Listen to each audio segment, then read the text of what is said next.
Anyway, welcome to the show, everybody. It's 9:30. It's time for the Fine Line. Y'all like our little group here? I got the drum. You got bass or guitar? Nah, I don't play bass, man. I'm smooth. Oh, okay. Smooth. You left-handed? Left-handed. I'm talented. Oh, but excuse me. Right. You didn't know? Yeah, we got a little Patrice Rushen over here. Sheila E over there with the bun, man. Something, I can play the keys and I can play the drums at the same time. Oh man, Joe, what's up? What's up, Mr. Joe? What's up, Mr. Joe? Hey, you guys are Joe. listening to. I don't even. I don't watching, know what I did listening, watching. No, the CD. I was looking for the CD card. I left it over there. Y'all listening to Ryan Kilgore? That's who's playing in the background. Great CD. Y'all need to check it out. He's Stevie Wonder sax player. We got to get him on. That Stevie? Yeah. No, Ryan. Yeah, we need to get Stevie on. That's you receive, man. You know, well, I mean, Ebony can get Stevie. See. Do you know the rest of the words? I got no. this. No, actually, I don't. You don't even know the rest of the words. I got this. So hey, check it out. We are live. We got Joe. What's Joe said? We looking good. Appreciate that, Joe. Thanks, Joe. Good looking at you. Really, you talking to her? But I know what's up.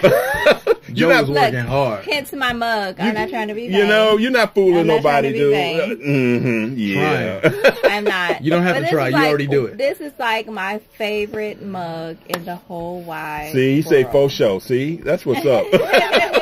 You know, you wasn't sliding nothing by me. Man, what's up? Where was Joe at during Valentine's Day? You know? I mean, but hey, yo, check this out. Go ahead and type your name. Everybody who's watching, go ahead and type your name and your city in the chat box so we know who you are and where you are. I'm trying to make my little adjustments here on my little sound setup here. Yeah, make sure you type your information in so we know who you are, where you are, because we like to keep track of that kind of stuff. If you have any questions for us or anything like that, you can always type it in the chat box, or you can just give us a call. Our guest hadn't gotten here yet. I know where he was coming from. He's coming. Yeah,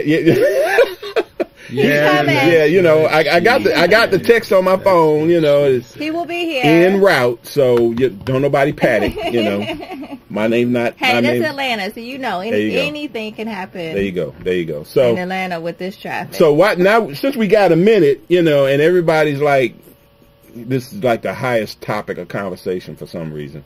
Instead of the tax code. don't talk about them two equal lines, man. Don't make that little sign of two equal lines, man. Before we go to that, can we just do something very, very special? Yeah, go ahead. Very special. Today is a wonderful day. Today is well, she better be watching while I'm I'm about to say, make sure she checks in. I ain't seen that in the chat room yet. Right. I'm gonna go. He's here. He's here. Take your coat off, man. Come on, get in. Lord, you know, everybody has gear with him, too. Right, we have all types of stuff in here. Yeah, man. Come on in and sit down, man. Come on. You put it right there on that wall, man. It'd be cool right there. Oh, wow. We had Grammys in the building. Yeah, ladies, you put it around that wall, right on that purple wall, right there. Oh, wow. You know, but yeah, man, hey, man, I appreciate you coming, man. Man, sit down, man. I know how it is. Little MapQuest thing, you just started routing me everywhere. Yeah. MapQuest is a beast, man. MapQuest is a beast. So, you know, so now that he showed up, you know, hey, yo, check it out. Hey. The one, the only, the none other than Alvin Speights. How long you been in Atlanta? Since 77. Yeah. We came the same year. Wow. We came the same year. Yeah. So yeah. Did you read that? What's that? Who's that? Kelly. Kelly? Okay. Hi, my name is Kelly. Wait, hold on, Kelly. How old are you? Much younger and attractive sister. Wow. How old are you? And look, not to digress, while we know she's watching, I just want to say a very, very, very special happy birthday to my mother, Linda Rucker. Happy birthday, Linda. Happy birthday. Straight crunk up in here. Wow. I know that's right. That's right, because it's in the cup. It's in the cup. I know that's right. Shout out to my sister. She got a few more kisses in this cup, so you just hang around because they coming out. It's tea. It's just tea. That's what we say. That's what we say on TV. That's what we say. It's tea on TV. Right. But anyway, man. Happy birthday. Yeah, happy birthday. Happy birthday. Because she's like, I mean, she shows up every week. You know, we might even get that call Cause and thank you for my sister. She is actually about to be a graduate of law school. So what? Yeah. So if you need an attorney, what kind of law? Hold on. You can call me at. Hold on. Time out. You can call me at. Ask her, but she's about to be the momdiggity.com attorney. So I know how she is. So you're the lawyer up in this camp. Yes, this is my younger sister. She's at Northwestern Law. So Northwestern University in Chicago. Yes, sir. So she can send me some Gary. I was born. I was raised in Evanston. Look, my dad worked at Northwestern. My family from Gary, man. You know, I know. So time out. Anyway, no, hold on. We got to move on, yo. Look, but I just want to get that shot. All right. We got to move back on. to our guest. Call me. Y'all got stuff all out of whack. Okay, look. Again, you know, on this show we have a habit of just bringing royalty up in here. We've been on a real tear here lately. We've had some great guests, and so tonight is what they call no exception. No exceptions. I'm hyperventilating yeah. to what I just saw walked into. Okay. I just want. Yes. I ain't No, they coming. They coming. Yeah, they coming. I'm like hyperventilating over I want to touch one. Right. That don't sound right. I called him last minute, and I said, "Yo, man," I said, "Bring some of your gear with you, man." So you know, he definitely brought some with him. So we're gonna definitely let y'all see that. But Alvin, man, hey, man, how's it going? It's really cool. Just I stay, in the studio every day, all day. Every day, all day. Yeah, I might take a motorcycle ride just to leave some. In here in Atlanta, you taking a motorcycle ride? Yeah. That's sweet. So you just get yours in. Yeah, a little energy. Okay. And then come back and get the grind on. I might stay up 18 hours How long a day. have you ever stayed in the studio working? 7 days. 7 days straight? Straight, no sleep. Oh, wow. Yeah, so y'all that way y'all need to know. I mean, they get it in now. You know, when I have much respect Yeah. because I've been in a studio seeing the whole background, and it's no joke. I mean, there's other things that go on in the studio, but it's a beast now. Yeah, it's a beast. It's a lot of things. It's like a place that you want to be everything you need to bring your creativity out. You eat, sleep, and breathe. I mean, you have to have food come in, water. That's your bed. That's everything. Everything. So I've seen it from the other side. So. Wow, man. Look, again, if y'all have any questions for Alvin, again, it's Alvin Speights. If you have any questions, go ahead and type them in the chat box. But look, we're gonna get started. Okay, I figured, hey, it's we're 10 minutes into the show. I went and pulled your what is it? Discography? Is that what they call it? Yeah. I went and pulled that. Okay, and so we got a little video. Okay, where I'm just gonna scroll. Okay, so there's no music. Well, I might put some music behind it. Matter of fact, I'm gonna put the intro music behind it. But we're gonna put a little music behind it. I think I programmed it right, and let it scroll. It's not that long, but it's a long list. But I slowed it down so y'all could read it and check it out and blah blah blah blah blah. Okay, so anyway, let me get that started, and we're gonna do that right. Well, I'm gonna start the music first. Let me get the music started first. Can I dance? Yeah, you can dance, man. Okay. See, we're gonna need to get some interns so they can handle all this for us. Well, yeah, you know, it's coming. So check this. Check this out. Start something, dude. He did. He came in and was like, no, that's my intern. So just to let everybody know, again, this is what you've done. I think up until what the list was 2010 or 11 or something like that. I don't think it was all the recent stuff. Okay, no, but I just got. I did Angie Stone's last couple of albums, really. Really? Oh, yeah. I love Angie Stone. Even wow. Yeah, it's probably not up there, but right. Look, I'm telling you, 3 albums. Yeah. Yeah, this cat's done some stuff. So check this out. We're gonna, like I said, I'm gonna play this music and we're gonna roll this right quick. So y'all just check this out. All right.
All right.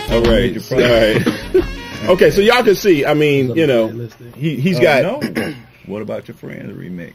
Oh. He's got mad history. So, dude, I don't even know where to start, man. You came here in '77. When did you get your first mix project? In '77, when I got here a month later, I turned 15, and I was in high school. Wow. Okay. Yeah, and I started. Actually, but you were a bass player. Yeah, also, I was playing bass then, and my brother had started playing with a group called Ripple. Wow, with Keith Samuels and all that. They wasn't there. It was just Brian, Cher, okay. That was before my time. Yes, definitely before your time. Yeah. I mean, I know it was before mine. I'm just saying like I know. Yeah, it was back in the day. Now that I know that one. Yeah, that was a sample from Kid and Plays. There you go. Yeah. Right, that's the only thing I know about Ripple is Sanford and Son. There you go. So. Wow. Hey. Yeah. So your brother played. Yeah, he plays guitar. He plays guitar. Nice. Oh, so y'all was doing like the Brothers Johnson thing when y'all came here. Yeah. I bet y'all played some of this stuff too. Yeah, a lot of it. Yeah, I bet. I bet. Now, but again, okay. So when did you start doing the mixing thing? I mean, what was up with that? I mean, I was doing sound for Ripple. Okay. I started doing sound with them, you know, just to kind of tag along. And were they doing the Sans Souci and some of the other clubs back then? Or? Yeah, Sans Souci, Silver Fox. Oh, okay. Gotcha. Wait. The Silver Fox here? You see, back then. Okay, because the only Fox I know was in Jacksonville, Florida, and I ain't gonna lie, that's a nice spot. It's a nice spot. It's a nice spot. The Silver Fox is a nice spot. I don't know what you're talking about. I just know it's a nice spot. It's a nice spot. Don't throw me under the bus. Okay. But yeah, but I like them too. I like this guy. Right. Yeah, sometimes I go when I'm mixing so I can get hyped and come back and bring that energy to the mixing. You know. Hey, motivation, man. Hey, man, if it's paying the bills, whatever. Well, I mean, it's like you in a place where there's a lot of things going on, and it intenses your vibe. So, but that's what you put to the mixes. You can't go in there with a negative energy. Yeah. Because that's what it's going to portray and when it hits the radio. That makes a world of difference. A world of difference. So you were doing the mixes with the group, and you decided. No, they still had to deal with South Soul, and we went to Marzette's. Marzette's, okay. Record. So I'm roadie. Was Wizard there yet? No. Okay, go ahead. Man, you way back, man. Yeah. Man, these guys just going back throwing history. I know, right? I said I don't think it's coming. Yeah, and then by me setting up the bass player's rig and stuff, Marzette heard me play, and he was like, "Why are you carrying that guy's bass? You play circles around him." So I started coming to Marzette's to do sessions, production stuff, and bass sessions, and he bought all his new gear, and I wound up being doing my own engineering and programming, and this is in '80. That's early. Yeah. That's early. Very early. First MIDI program, we had Yamaha calling us how the MIDI worked, Wow. That's crazy.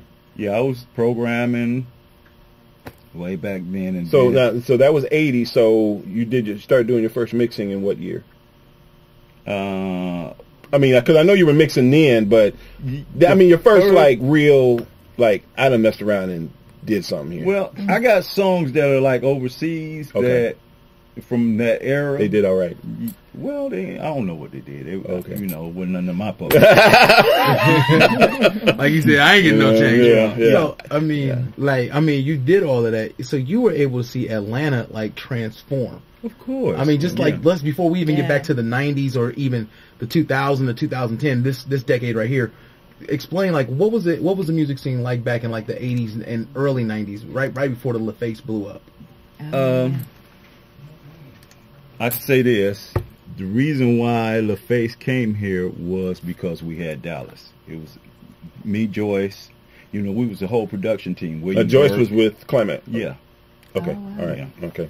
And they followed us when we was in LA. They moved to where we was staying at in the apartments, Oakwood, and We just see them everywhere we went to the studio.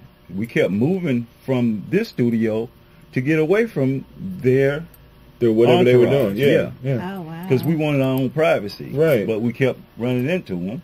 You know, we was excited too because we, you know. Yeah. Banging the charge. We Yeah. like, The face of it. Yeah. So when we got back to Atlanta from L.A., the next thing we knew, they was opening up shop. They was coming. Pebbles, all of them was coming to the same studio. We left the major studios and started finding this place. It was called something John Merritt on it. It was called. Oh man, yeah.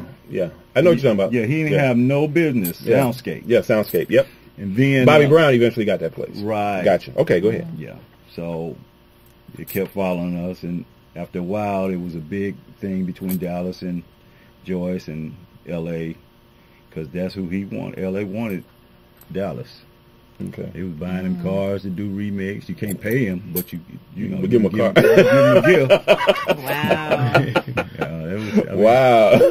So now, because the thing is that, I mean, because, you know, I had a studio from 80 to 94. Yeah. And our role as engineers, a lot of times, we're kind of like sitting in the background watching stuff going on. Because all we like, okay, put the tape on, you know, keep the machine clean. Yeah. I mean, we working. And then all this stuff is going on around us. I mean, well, when I see, that's the role of the engineer. Yeah. But the role I played was more like a producer, but I engineered. I got you. You know, because there's a fine line there. You're already there, you know. I was waiting. You like that? No pun intended. You like that? Okay. I was punching it. That line, it was being punched. Okay. So, Yeah. So, and I mean, like when you're mixing, like I have a buddy that's a mixer as well. What do you do? Like, what's your mindset as you're going into, like, okay, is it like that perfect pitch? Because to know, okay, that you have to know the song has to hit a certain way when you're mixing it. What's your method of getting into there and getting it? When you hear certain songs and it make you say, like, you know, when you hear the Marvin Gaye "Let's Get It On," when that come on, everybody you know around you say, oh, yeah. So anytime you mix a song, you want that same feeling, you know, or a feeling. Okay. Whatever the feeling's coming from the song, you can create the energy, the animosity, or you have control of that. You can make it edgy or you can make it smooth and subdued. Okay. And it depends on your mood and your personality that brings whatever to these mixes. I've always been a kind of radical person. Like, I like drama, craziness around me all the time. Okay. So when I go in the mix and it ain't just disturbing me, then you know it got work to do. Yeah, it got to come and, you know, it got to bring the tears. Working. The slow songs got to bring the tears. The fast ones got to make you want to move. So the sound has a lot to do with, I'm just going to call you a mixologist. So, because I've heard songs that they don't have that boom effect. When you hear them on the radio, it's almost like they're kind of muffled and it's just, there's no oomph to it. But then you hear other songs that's just pow. Yeah, those are the difference between, if they were mixed, those are not good engineers. Okay. You know, not good mixers. I can't say good engineers because they probably recorded it fine. Right. But if you get it, and get everything you need out of it on any system you play, then those are great mixes. Okay. Now, the first hit that you did, important. Which one was that? First hit. I mean, the one that just said that, like, you knew, changed your life. right. That's more like, this is the big check right here. Right. This is the big check, man. This is it. Well, it's between, I can't, because it was a lot in that, right in between the Arrested Development, Crisscross, Jump, and Troop, I Will Always Love You. And then all three of those kind of happened at the same time? That Arrested Development came, like they came on the scene. That took over because I changed the whole style of mixing. Yeah. Okay. I'm about to say, because, man, I still bump Arrested Development with Mr. Wendell. You know, Everyday People is my joint. Yeah. And that was like a remix of an old school that loop, that sample they had. Yep. So okay. So it's kind of in that whole area there. But that kind of really like said, okay, well, who's this Alvin cat? Right. You know, doing this. Yeah. That on that Arrested Development thing. Yeah, and I was so crazy around. How old were you that at the time?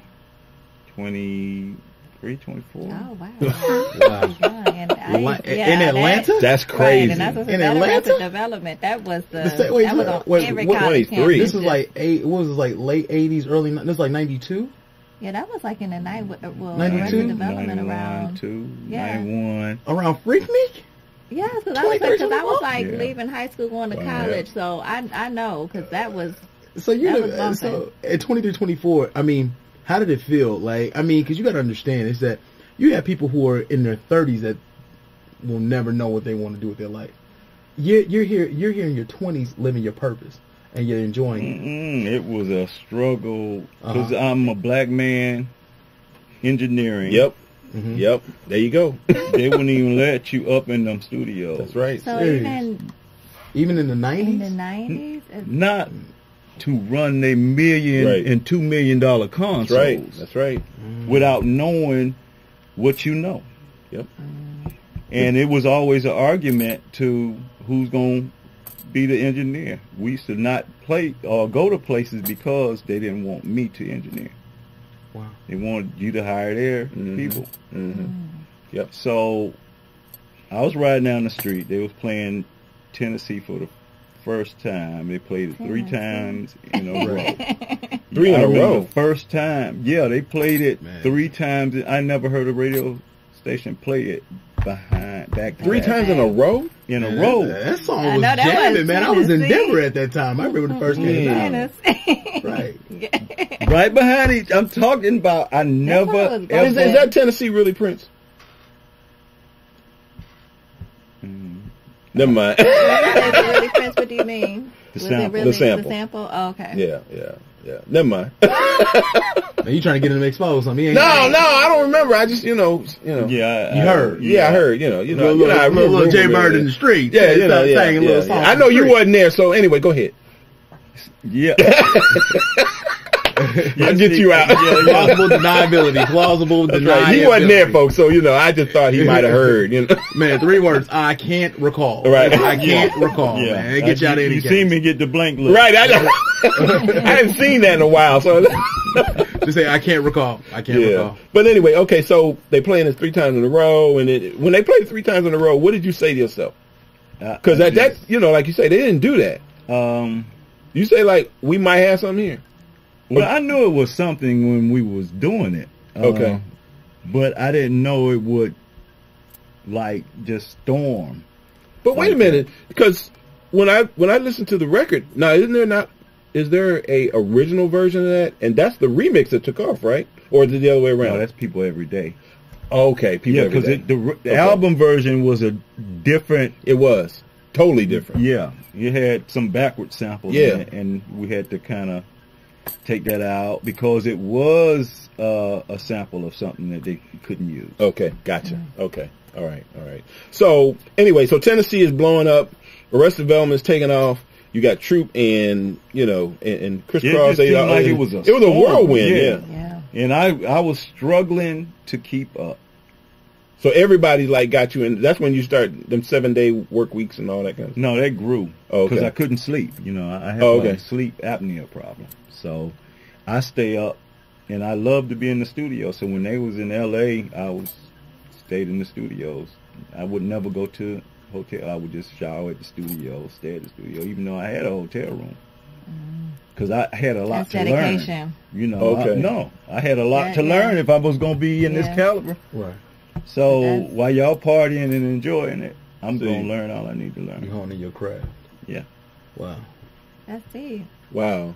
So you got some extra paraphernalia here, but I mean, TLC hits.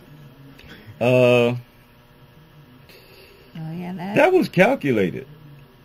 Which You one? know, both of from the first record, TLC. Who on the TLC tip? Yeah. When you say calculated, meaning people knew that was going to be off the chain. Oh, they already in advance. That was just hands down. Because it was like a new sound, new flavor, new. Yes, Dallas put it on them. TLC. Right. Because Baby was there. Yes, that CD Ain't Too Proud to Beg. Yeah, that Ain't Too Proud to Beg was just revolutionary, right? Yeah, that was like, I get excited. I was at that concert. And you know what's interesting is that this is the cat that mixed the record. I didn't mix it. Ain't Too Proud to Beg.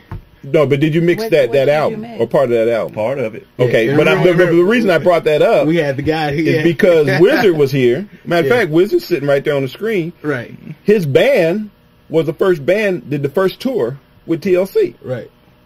So I mean, it's a very small world from back then. Very small world. We're all family, though. Yeah, exactly. And you know, because we came from basically out of a nucleus. Right. Yeah. I mean, everybody was kind of, Dallas, doing Wizard, all of us was over at Marzette. Right. Working, doing things, writing. So we on the banner that we put out, I mean, we were talking. It mentions that we were going to talk about hearing a hit before the public does. Okay. I know when I talked to Mary with SOS, she said the first time she heard "Take Your Time, Do It Right," she said she just knew. Were there some songs? I'm quite sure there were some songs that you just said, "Look." Right. Look, let me just go. I mean, give us some of the ones that you just knew when you were working on it. What particular one that just really stands out that you just absolutely knew this is just going? Because you went through a lot of them, so yeah, you kind of have to say what group, because all the ones that I have on my wall, each group they all went platinum. Right. So, but you feel it before it hit the street? Yeah. Because I don't stop until it gives you that thing. Thing. When OutKast. Which album was it?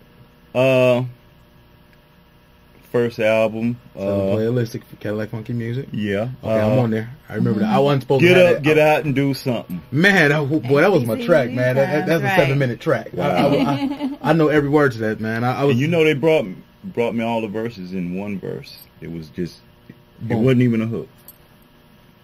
And you had to cut it up. I had to cut it up and create all the sections. I called them to ask them where they want the first verse, who they want on the first verse. Were you doing digital then, or were you just still doing tape? Analog. Oh man, you had to cut that up like that? Yeah. See, people don't understand. I mean, that's what I'm about to say. Break it down because when you're cutting tape. I don't know what that means. It wasn't. It was sample. We used samples. Oh, you were sampling. That's right. Okay. All right. But still, we did cut tape. Because I remember when you used to take it, when I worked at the radio, it was like the way they had it to where you could take a mix where you could cut this. Okay, I'm gonna put this bar down here. Then I'm gonna mix this mix pro and put this right here. Right. Now I know that was new technology, and that was only about 8 years ago. So. Yeah, it was really. It was crazy back then, man. Yeah. So you're literally telling me that you're literally not necessarily cutting. You're cutting to bring it to. I mean, just to give you an example, before sampling, there was basically you'd mix the vocals to 2-track, right? And then you just mark it, and then you bring it back to that mark, and boom, you run the 24-track, and then when the vocal was time, you hit that 2-track, and you fly those vocals over, just like when you make the little mixtapes at the radio from home. Not really like that. I'm talking about you got a tape machine, and you got a 24-track, and you hook them to right. And you got it, and when that chorus come around, you got to hit that tape machine at just the right time, and boom, those vocals fly right. Hit or miss. It's hit or miss. Yeah. We actually went for that sound on the Troop thing. I Will Always Love You. So we comped the backgrounds, printed them to 1/2 inch, and was flying them in. So you have to replace the first one so it'll sound like the same. The second one and third one. Yeah. And. And the thing is, mind you, now you got to put it in record while you're doing all that. So, so I mean, and then I guess it's crazy. It's crazy. I mean, it's just crazy. And that's another thing I want to know too is because now in the industry, it's where somebody can just drop all the bars, their work, and then you just kind of put it in there. What they do now is right now. I mean, when you were there. And you're still doing it, they actually had to all be in the studio. Do you still see that to where everybody's in the studio from top to finish of this track instead of saying, okay, I'm going to email you my verse? It's email you your verse. It's y'all don't need to do nothing but get a copy and tell me what you want to change. You approve it.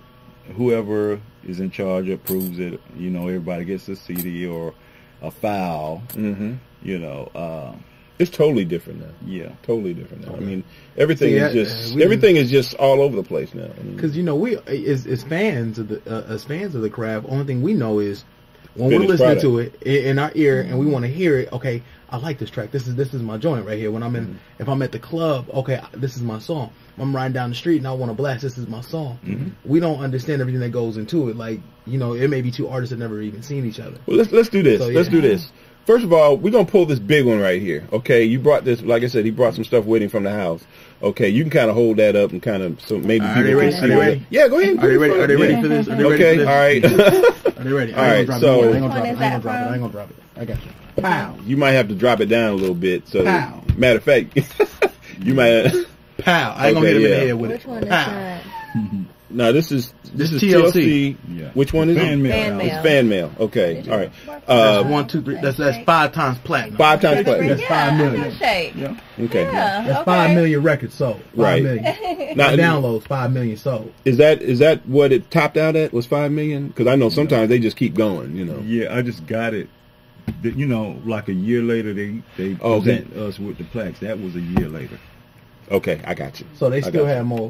Yes, right now it might be at 26 million or something. You know, It could happen. Yeah, it could happen like that. Yeah, so that's TLC, and I don't want to drop it. That's heavyweight.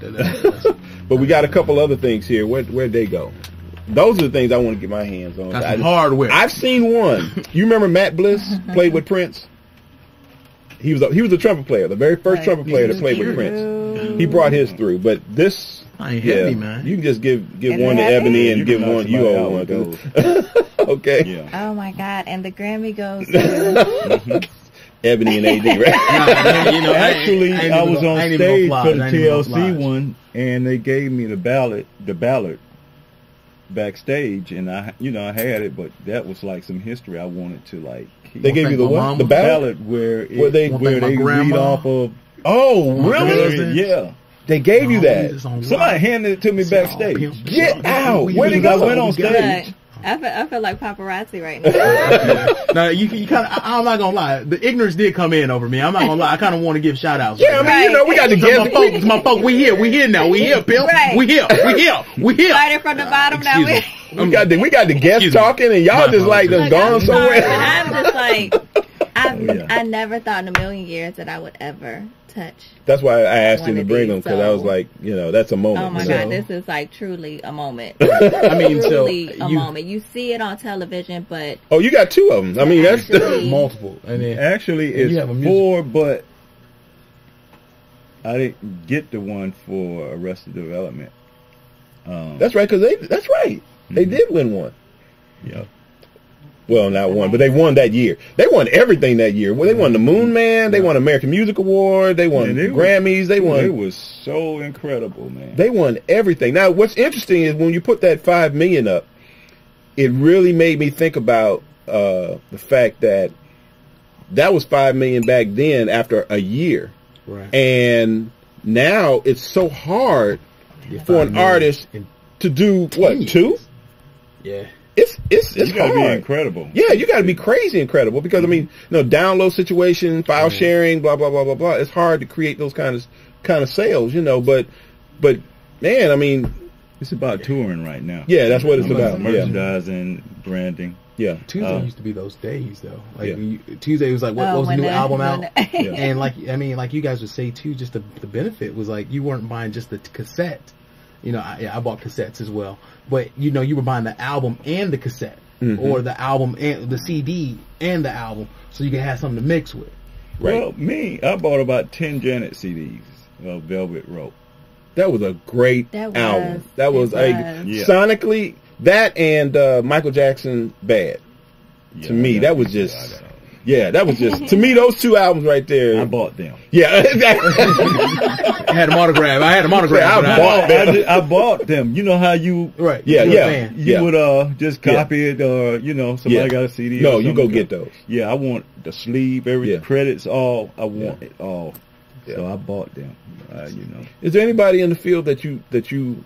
I mean, like you have artists. You ask them, do you idolize any artist? Is there anybody out there from a mixing point of view that you look at and say, this cat is like? I mean, I know there's several, but I mean, is there one in particular that you can think of off the top of your head? Steve Hodge. Yeah. He was working with Jam and Lewis. Yeah. He was doing all that Jam and Lewis stuff. Almost all of it. Matter of fact, he was Joyce's engineer before I came along. He was who? Joyce Irby's. Really? Engineer before I came along. Oh, he got history then. Yeah. And he winds up in Minneapolis. Yeah, he got history because he did the old Isley Brothers stuff. For the Love of what? You and all How that. old is he, man? Wow. He's about he's a little older than us. And how old is that? I'm 20. Man, wow. Yeah, well, why don't you embrace your age? Embrace it, man. I am embracing. What? You calling me a liar? I ain't saying you're a liar. Wait, what's up, man? Man, relax, man. You said you're 20, man. Relax. Hold the Grammy and relax. 18. I just turned 18. See? Well, then I must be too. Well, you know. I'm going to start over with my knowledge. Yeah, I know that's right. I'm starting over. I'm starting over. I like that, man. I know that's right. Man. Were there any sessions that you really enjoyed? I know, like, I tell people all the time, one of the people that I really enjoy working with was Howard Hewitt, because he's just about the nicest guy I ever met. Was there anybody that you worked with that just, you said, this was just a session that I just really enjoyed? Oh, there's a producer that named Mark Batson. I've heard that name. Yeah, he did the NEI Reefer stuff, Brown Skin, and he works with Dre and Alicia Keys. Okay. And Seal. And what's special about the way he does his thing? Musical. He's really a musical person. He can play. He'll sit down at that piano and woo you. Really? Yeah. Now, you know what's interesting? Now I got to ask about this whole thing. You brought up the musical thing, okay? There's a difference between, and with Dallas and Jermaine and those cats that came up, that whole thing of being musical without being a musician. You know what I'm saying? Because there was a lot of, like, musicians were tripping back then because... Touchy. Yeah, very touchy.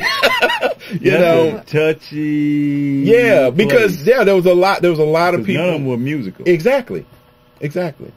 And so I was wondering, in terms of working with those guys, you had one cat who was musical, and then you got other guys who are I was always told that the producer is just responsible for producing great product. Now, great product. Well, the producer that role depends. changed. Yeah. He's the cat. So, in terms of the whole being musical thing, how did that affect your world? Because it was going from one thing where you had live musicians, and you had sequencers, and you had this, and you had that, and you saw a lot of stuff change, a lot of changes. Yeah, I brought the sonics to it because I understand the music or music. So I brought that to it, the musical part. I made it more musical than it came. Gotcha. Like bridges being crazy places, different crazy chords. Some you have to take out. It don't really work with. So you had to be a little police officer, kind of like, or the gatekeeper, Yeah, vocals, they just let them sing any key almost, but, I'm tuning and putting the melody, how it's supposed to go. So you just like the backup guy, just making sure everything. Yeah, that's how the non-musical people did their thing. Yeah, because they kept musical people cats around them. They just fronted. Interesting. Because I know Tommy Martin talked about going in and doing a lot of sessions. I'm quite sure y'all work together a lot. Yeah. That's a bad boy. Yeah. So who is Tommy Martin. I'm sorry. Tommy Martin was a guitar player. But actually, what was interesting was he was a guitar player with Wizard's first group that went out with TLC. So Actually, we got to get him, you know. That was the whole at Marzette's. Because Grip was with Keith Sweat. Yeah. You know, so I mean, it was... Yeah, Grip was just his Wizard's cousin. Right, exactly. So he wasn't at Marzette's. Okay. He kind of just was outside. Kinda came in, yeah. But you had Tommy, Deborah Killens, Dallas. Now, just to let everybody know, Deborah Killens, she is the bass player who was on Monique's show. Yeah. Remember the girl bass player? Right. Yeah, That's her Deborah name Killens. sounds Yeah. familiar. That's who she was. She is. See, I mean, that's what I'm saying. I mean, he's right. It's very small. It's a very Close-knit. very unique situation. That William was going on. Berg. All of it. Yeah. William Berg's with Beyonce now. Yeah. Okay. All right. Wow, man, dude. Yeah, that was a whole nucleus right there. That was kind of like a history thing that was going on there. Yeah. We all came out of a certain little area. Okay. And we just kind of went our ways, but we still... Is there anything you haven't done that you want to do? Like, I want to do a symphony one day. Like drink like out of that's a going to Grammy happen. one But anyway. day. Well, I don't know. Drink out of a Grammy one day. Just Well, I don't know that something I want to do that I haven't done, but you know, I enjoy recording live stuff. You know, anything that you got to set up, bunch of mics and get one performance. And Now, I'm sorry. I'm glad you brought that up because you did some soundtracks for Malcolm X. Is that right? Yeah. Okay. Now, was that what kind of recording was that when you did that? I mean, was it orchestra? What was it? It was a Joy song, Freedom. Came from one of her records, and we recorded everybody. It was just two songs actually for the soundtrack. Okay. And that was the one with all the raps, the female rappers on it, and the female singers. Freedom. Right. And you had one with all the females singing that were singers. We couldn't get Whitney. When you say all the females, you know, everybody who was hot at that time. Wow, that had to be crazy. Yeah. How many females you talking about? 20, 25, 10, 15? I know they did a choir of the females, which was about 300. 300 women? Yeah. Man, God. how are you able Quincy Jones to, thing. how are you able to just, never mind. Because that's a lot of different attitudes, man. You just keep it. You keep it. You know fun. what it means. I mean, Yeah. Keep it light. Early in the morning, they all got like diva things going I on. don't know if That's a lot of different. I'm gonna go ahead and say it. 300 different women. That's 300 different attitudes. Not just women. Excuse They all in the business. Oh, and That's the the difference. entourages too, right? No, they in the business. They're different women than the ones that are regular. You know. Oh, okay. See, Yeah. you know, I'm not gonna lie. They're not trying to get in the business. Oh, they already They're did. in the business. So they're already It's a diva different- status. You're right. So right, You like find I a said, lot of diva, male and female, for Right. people who are trying to get. Yeah. and you shoot the They're video, paying. so you got makeup artists. I I feel like I I'm would a have went diva crazy. sometimes. You know. Do your thing, man. Man, I would have went crazy. I'm not gonna lie. I'm gonna tell you right now. I'd have been like, no, I can't take this right now. I can't take it. I know I'm going to sleep. So let me ask you. Okay, so you got nominated for the Grammy. Yeah. Okay, were you there that day? You were there. I take because they were giving you. Because these two different years or Yeah, there's a couple of different ones for NDI That's for and Fanmail. I went to the Fanmail, one yeah. for TLC. you went to the one for TLC. Yeah, Was that the that's first huge. one or the second? Yeah, first one. That was the first one. Okay, so you're sitting in the audience or you're backstage? No, You're I'm in the sitting audience. in the audience. I get Who's up. with you? We all Dallas and all of us. Sitting All at of the y'all table. sitting together? Chili. Yeah. Now, was Candy with that crew or Candy wasn't with them yet? Okay, No. all right. So, so they call the name, right? Yeah. What's the first thing goes through your head? Like besides, oh my God. Cut the check. Do I go up on stage? Yeah, that was like, Do I go? I want to go. Because nobody talked about that yet. I mean, No. y'all just sitting there, right? Yeah, we was So like, but they had to feel like they had a really good chance of winning though. yeah, it's like it was the first time. That So was there, we was like, shoot, they sent us the ticket. We going. Yeah, and we getting the platinum table. Yeah, yeah. I mean, but you got to think about Fanmail was there. It was like they had Scrubs. They had I can't remember I just remember Scrubs from that album. Yeah. Not Waterfall. That was CrazySexyCool. Yeah. But with Scrubs, just the amount of I thought Scrubs was Candy. Well, even if it was, no, that was Candy. Yeah, that was Candy. Yeah. but it was on Fanmail though, and it was like digging on you. It was just Yeah. the fact of the matter is that song was it was already another TLC hit, but it was an urban hit, but it had crossed over so much to where Scrubs was like #1 for so many consecutive weeks. It was ridiculous. I think you're talking about that's Creep and Waterfalls. Creep hit the charts, went to #1. It was amazing how that went from #1 R&B. It stayed on. I think about 11 weeks or something like that. That's a long time for a song. At #1, and then it went straight to #1 on the pop charts. Right. How you do that? Man. 11 weeks #1, then you switch over and go. Yeah, it went straight to pop #1. Yeah, that's Not hard. at That's hard to do. #1. That's hard to do. That's very hard to do. They had 3. They had Red Light Special was on there was big on there too, which was another crossover hit too. So it was Nothing hit that Waterfalls and Creep. water. Yeah, So Waterfalls and Creek, those were the two that Yeah, for them. So yeah. I mean, That was amazing how it. I even have the, the chart information because I was looking at it like I don't remember no songs being That hot, that fast. Yeah. And, wow. yeah. Yeah, they've held the record for how long it stayed at #1. And again, they're like the the biggest selling female group ever in history. So I mean, Yeah, they're not now, but they were. they were at that time. Yeah. Yeah. They sold some records. For a long time. Yeah. It's just recently Yeah, that somebody else came along. But remember, this is like when you say they were selling records in before downloads was the Where iTunes, prominent, and and iTunes where people could buy. Well, people still had to buy singles, to where the singles had the instrumental, had 2 different versions, had the with the rap, without the rap. You had various. Now let me ask you: So, how often do you actually get into? They send you some tracks. I take them. They send them to you now. What, on hard drives or whatever? Or Dropbox or Dropbox or whatever. Yeah. When you get a song, and you sit down, you listen to it.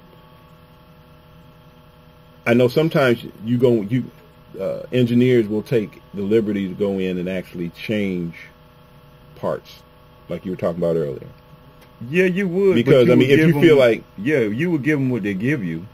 So then you go do your own. Yeah, you do a version, or I would. That ain't normal sometimes, but I kind of would rearrange. It's been a few songs that I kind of rearrange the bars, the way the verses come in, and just kind of change it up. Just kind of make it work, because you can't get it out of what they gave you. Okay. But until the artist has that much respect for you to where they understand. But you give them, like you said, you give them what they had first. Yeah. You do that first, and then once you get finished with that, then here's something better. Yeah, I always gave them an Alvin Speights version or album version. Okay. Always. Yeah. What does that say? Crystal, what's up, Crystal? Crystal Foster's checking us out as usual. She was here last week. Appreciate that, Crystal. Again, if you have any questions, I'm going to go ahead and flash the right quick because we got a few minutes here before we go off. She said, how would I be able to advertise on your show? Have the advertisement to the right of the screen. I will get to you on that, Crystal. She can email us. Yeah. I've got her number. I can call her. Yeah, I got her number. So I'm going to go ahead and flash the number. If anybody wants to call in and ask Alvin a question, again, we're here live every 9:30 every Thursday night. And let me see if I can find the phone number right quick. There it is. Give us a call live at 404-890-6091. We'll keep our eye on the screen in case somebody happens to call in and they got a question for Alvin. Because, dude, I mean, I'm really trying not to do the freak out thing. I'm trying to be a host. But you making it rough, man. because he's just looking at man. Yeah, man. Yeah, you know, I mean, that's why I gave him the yard. I said, I'll keep the show going while y'all do it. Yeah, you know. You done had Super Bowl ring on here and all that. This you know what? I wouldn't even think about that. I wasn't even oohing and ah. This is a Grammy, man. You know. No, but think about that. In this room, think about it. Where have you ever gone where you had a Super Bowl ring show up in a room? Mm-hmm. Now you got 2 Grammys, and we just getting started. I want to hold a Super Bowl ring. Dude, that thing was like, we ought to bring him back when Anthony come back. Magnificent. Yeah, that thing is like as big as your head, man. Yeah. But it's still a Grammy. Gold and diamonds and all. No, but yeah, Yeah, well, yeah, that Super Bowl ring was big. I ain't It was big. It was big. You know, like a horse pill, man. Right, you said a horse pill. I thought it was a belt buckle, man. It was like, that goes on one finger, man, not the whole wrist. Yeah, so, you know. And then when he let everybody hold it, I was like, okay. See, I didn't hold it. I wasn't going to touch it. Yeah, we give it to Ebony. Let her all of us be going out there trying to exercise and get that talent up. You know what I'm saying? Right. See me running the parking lot in hard bottoms, man, running suicide, man. I'm ready. I'm going. Gotta get one. Right. Way past my prime. Oh yeah. So, but what I wanted to get to was in terms of, I mean, you're a bass player. Have you ever had to call somebody in to get what you wanted to do to a song? After you give them what they want and you go into half producer mode, have you ever called anybody in, or you just kind of sat there and said, I'm just going to do. So when you go for the album mix, it's like, I've already given you what you want. Mm-hmm. Now I'm going to do what I want. The thing is, the only thing you have to do is get an approval paying them, Oh, okay. Yeah, because that's right. You do have to pay them. Yeah. And you don't want to pay them out your pocket. Pay them. In other words, let's say he decides he's going to bring a guitar player in to cut some tracks that, because they've already put all their tracks on the song, and he's mixed it based on what they sent him. Now Alvin wants to do a mix. He doesn't have an okay for them to spend money out of their pocket because he's making the decision. Okay. The producer's already made the decision. Gotcha. You see what I'm saying? So I mean, it's like, he can't just go in there and spend a quick $400,000 on the song.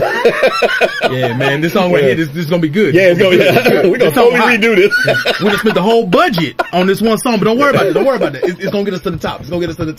Man, I remember that Stevie Nicks got mad because. Yeah. Oh, I was wondering about that. I was mixing the song, and she had her friends or the girls she hang with singing in the background, and they were just I was like, wow, it could be better. Okay. So I called Deborah. You're gonna have to re-sing these backgrounds. Because Deborah was on everybody's track. Well, that's my go-to. Yeah, that's your go-to girl. Yeah. It's almost like, who's that Lisa girl that was working with Jam and Lewis and them? She was on Janet, and everybody came to that. I can't. Lisa Keith, that's what her name was. But anyway, I'm sorry. Go ahead. Yeah. So she came in, laid the backgrounds. Beautiful. Stevie didn't like the way she sounded with her. But it sounded good. Yes. Oh. Yeah. It was awesome. But I mean, but you mixed it. You mixed what they gave you, right? Yeah. So what's the problem? I'm asking a dumb question now. The problem was that I took the liberty of doing it. Yeah. It's an artistic thing. Yeah. Okay. They felt as if you took the creativity from them. I don't know. It's a Stevie Nicks thing. She's got her thing. She's really good. I love her voice. Mm-hmm. But she's in control of her stuff. Oh, okay. Don't get it twisted. Yeah. She'll let you do whatever you think you want to do, but she's going to dictate it. She's going to make the call. Yeah. Wow. You ever work on, I saw a documentary on Songs in the Key of Life, and Barry Gordy was talking about how Stevie Wonder was just, they had budget set up for promotion, and Stevie was late. And I've had to work, I had to spend up like 3 nights in a row and work a job because somebody wanted something at a particular time. And a lot of times it falls on us, on the mix engineers. Mm-hmm.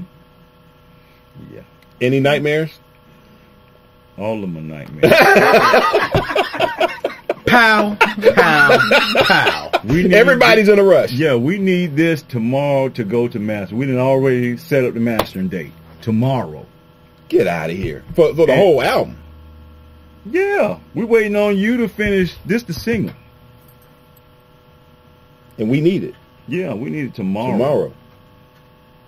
But not everybody can come in. There's only been a couple of artists that they say have came in and knocked out a whole album in like a couple of weeks. No, but he's talking about after it's done and he's got to mix it. That's a whole nother. So that's like a whole nother ball game, right? Yeah. Yeah. How much do you spend? How much time, on average, do you spend on one track? Well, let's say when they say they came in and done it in a week, the whole production wasn't done in a week. The music probably was done years ago. Yeah. They kept it on file. Yeah, so now the artist might have had to do their lead vocals and some backgrounds parts, but normally the whole song's done. So, like, if I give you a song, it's already done, mixed up. How long does it take you, hour-wise? Like, does it take you a week to get that crisp sound to make that hit? I can do it, and if I'm stressing to get it done, I can do it in about 6 hours. Okay. But I like to wake up the next day and hear it. Fresh ears. Yeah.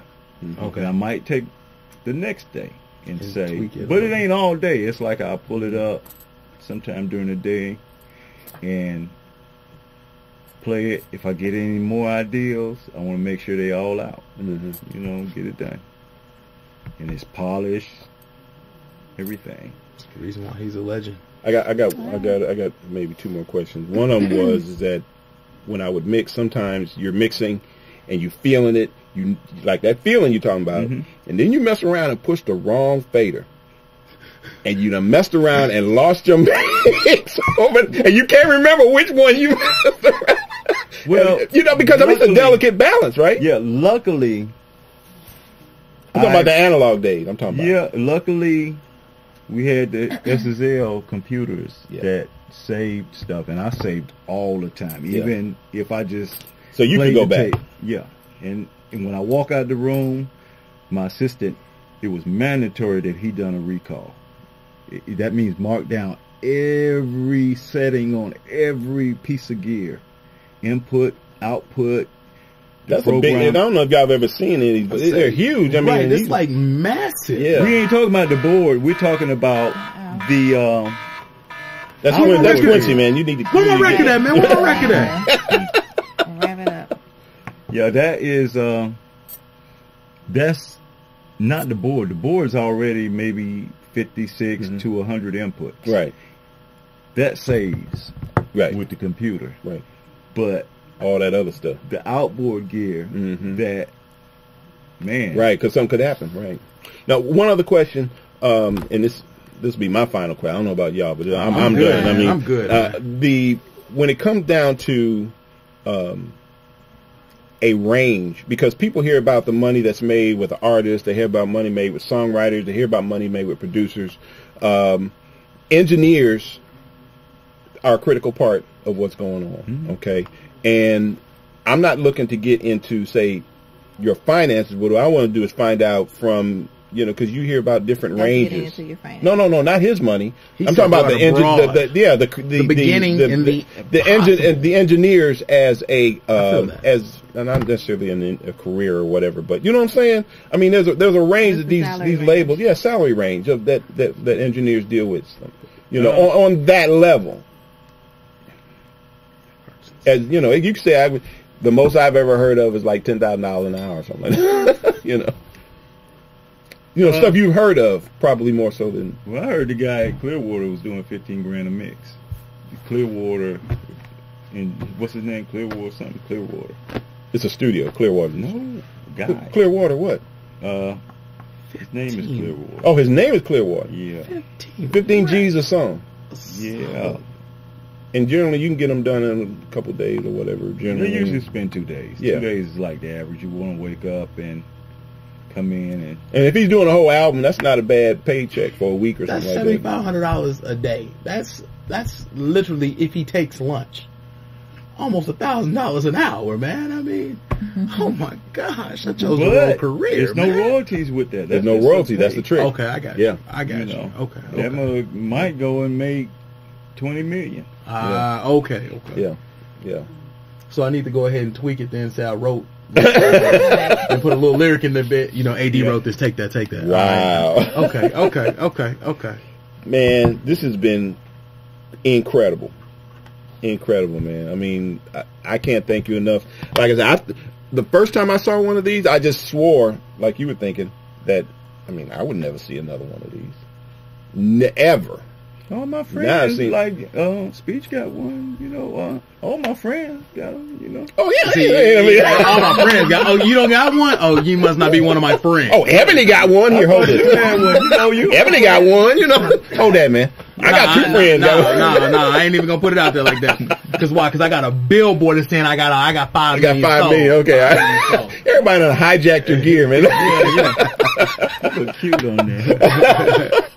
But anyway, hey, look, I think we got another great guest that's coming next week. It's gonna be a little bit outside of what we're doing tonight. But hey, look, y'all need to holler at us. You know, if you got some ideas for guests, you know, let us know what's up. thefinelive@gmail.com. Boom. All right, we got AD over here. We got Ebony, Kisses and More. Happy birthday. Happy birthday, Mom. Happy birthday, Mom. And we got Happy birthday, Brother Alvin. Appreciate it, man. Appreciate it, man. We're about to be so related. much. We'll let you know that, Ebony. So much. We're about to be related. I can't wait to take these pictures. Right. We take pictures after the show. By myself.